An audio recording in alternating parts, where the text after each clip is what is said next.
An Amazon worker in Bessemer, Alabama was found dead in the bathroom. The worker was taken to the hospital shortly after his own colleagues found him, but unfortunately, after he was taken to the hospital, it was declared that he did not make it and was in fact dead. Now, Amazon is remaining tight-lipped about this. We don't know the identity of the worker and we don't know the actual cause of death. But what we do know is that Amazon has a long history of working conditions that its own workers have complained about, working conditions where they're expected to be on their feet for 10 hours at a time. Their bathroom breaks are monitored, their productivity is monitored, and the working conditions are incredibly difficult for some of their older warehouse employees, which is why workers in Bessemer, Alabama attempted to unionize. And unfortunately were met with resistance, pretty vicious resistance from its executives. Now, I do want to also highlight specific examples of how workers have been treated in the past. For instance, back in 2019, one Amazon worker in Ohio named Billy Foister died of cardiac arrest while he was on his shift, and he was left lying on the ground for 20 minutes before anyone came to help him. In fact, his brother at the time was outraged for obvious reasons and said, "How can you not see a 6'3" man laying on the ground and not help him within 20 minutes?" A couple of days before, he put the wrong product in the wrong bin, and within 2 minutes, management saw it on camera and came down to talk to him about it.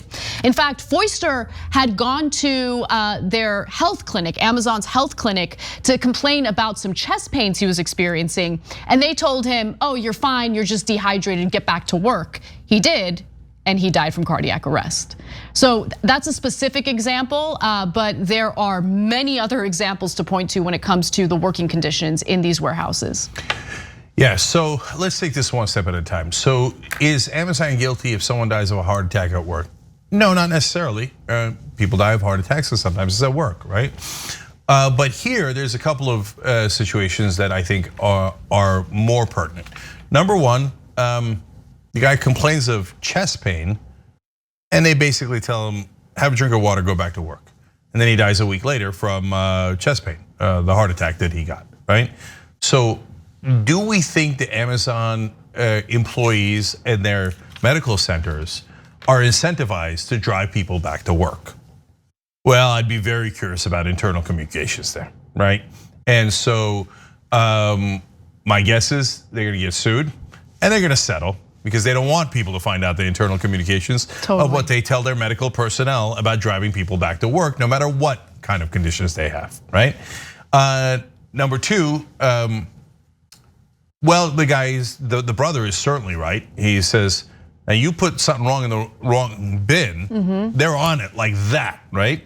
And actually the thing that I was most surprised about this story is that it took them 20 minutes to find out he was in the bathroom. Because normally, if you overstay in the bathroom, they come for you, right? Right. Like you're not allowed to go past a certain number of minutes in the bathroom. They're watching you like a hawk. Every millisecond is being watched. Right, I think you might be mixing up two stories though, because I don't know how long the Amazon worker was dead in the bathroom. But the second story that I brought up from 2019, a worker had cardiac arrest and just collapsed in the middle of the warehouse and didn't get help for 20 minutes. Oh, that's amazing. I thought they were both in the bathroom, to be honest. Okay, thank you for the clarification.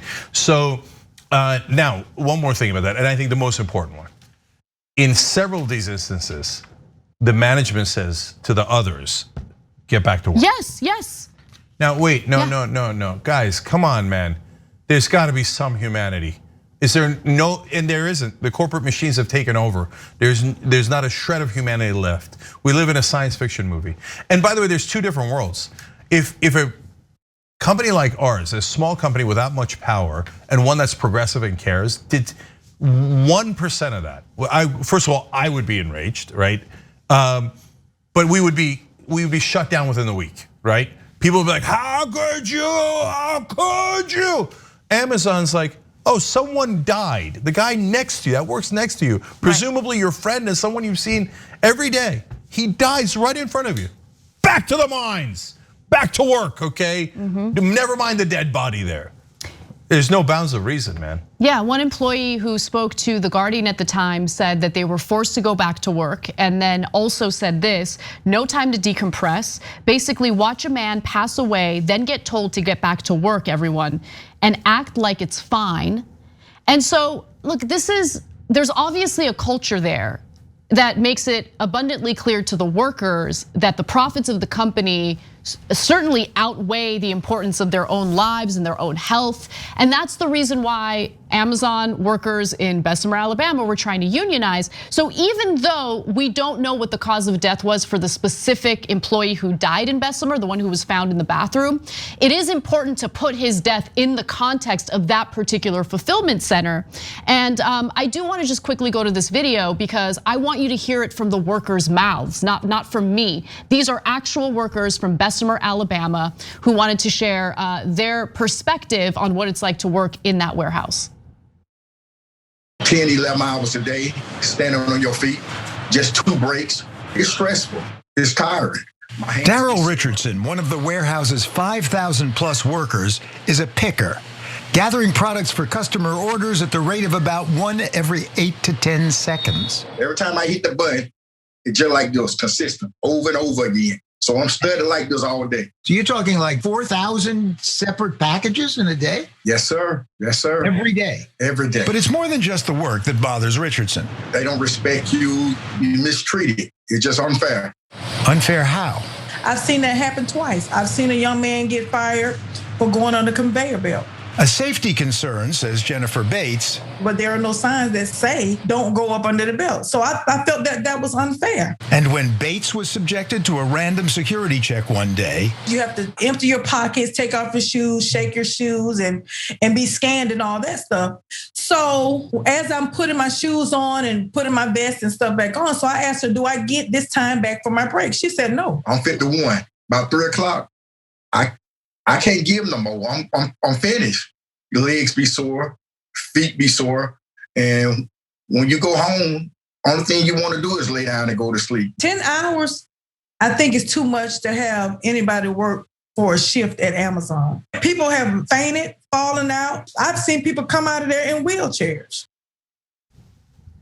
They shake down their own employees during their breaks, and then they're not allowed to get that time back during their breaks. That's in Bessemer, Alabama. Yeah. Guys, we're in a science fiction movie. We just are. It's a dystopia. We started these machines and we programmed them to maximize profit and crush everything in their path, and they have. Look at how they're crushing their workers. On the same exact day, we just did a story about how Jeff Bezos bought a $500 million super yacht. They shake down their employees, like take off your shoes. They degrade them, take off everything. We assume you're a thief, and we're gonna take time to search your body, right? And then, well, I only had a very tiny amount of time for lunch. Well, now I don't care. Now you have less time. This is how cruelly they treat everybody. Meanwhile, the guy's in a super yacht. It's not paying his taxes. Yeah, look, so many of you wrote in, but Dr. Zippy McScoots on YouTube Super Chat. Of course, Jeff Bezos needs a $500 million super yacht. It'll be his mobile super villain lair. And they act like super villains. They have no mercy. Nobody says, hey, listen, 4,000 packages. I know you want to be efficient, and that's a competitive advantage. We get it, right? But there's some chance that people are going to collapse and die of heart attacks if you're making them do 4,000 packages a day, right? If you only give them a 30-minute lunch break, if you only give them literally a couple of minutes, 5 minutes, whatever it is for a bathroom break, and if they take longer, they're going to be docked, et cetera. They've attached us to these machines, and we're on the conveyor belt, right? Meanwhile, they're on supervillain super yachts. And no, we gotta change it. The way to change it is to end legalized bribery in this country, so the corporations cannot buy our government. They buy every politician. And look, Shane McAndrew wrote in on YouTube Super Chat. Remember when Soledad O'Brien wagged her finger at Bernie Sanders for criticizing Bezos? She's supposed to be a journalist, right? And then we have the journalists that go out and say, how dare you besmirch the wonderful reputation of Jeff Bezos and Amazon. Of course they should pay nothing in taxes. To be fair, Soledad didn't say that they should pay nothing in taxes, but she did wag her finger at Bernie Sanders for trying to stick up for their workers. And those are our journalists, right?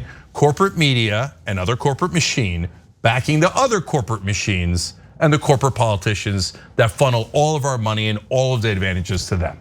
That's the reality of America, and it's brutal. Thanks for watching The Young Turks, we really appreciate it. Another way to show support is through YouTube memberships. You'll get to interact with us more. There's live chat emojis, badges. You've got emojis of me, Anna, John, JR, so those are super fun. But you also get playback of our exclusive member-only shows and specials right after they air. So all of that, all you gotta do is click that join button right underneath the video. Thank you.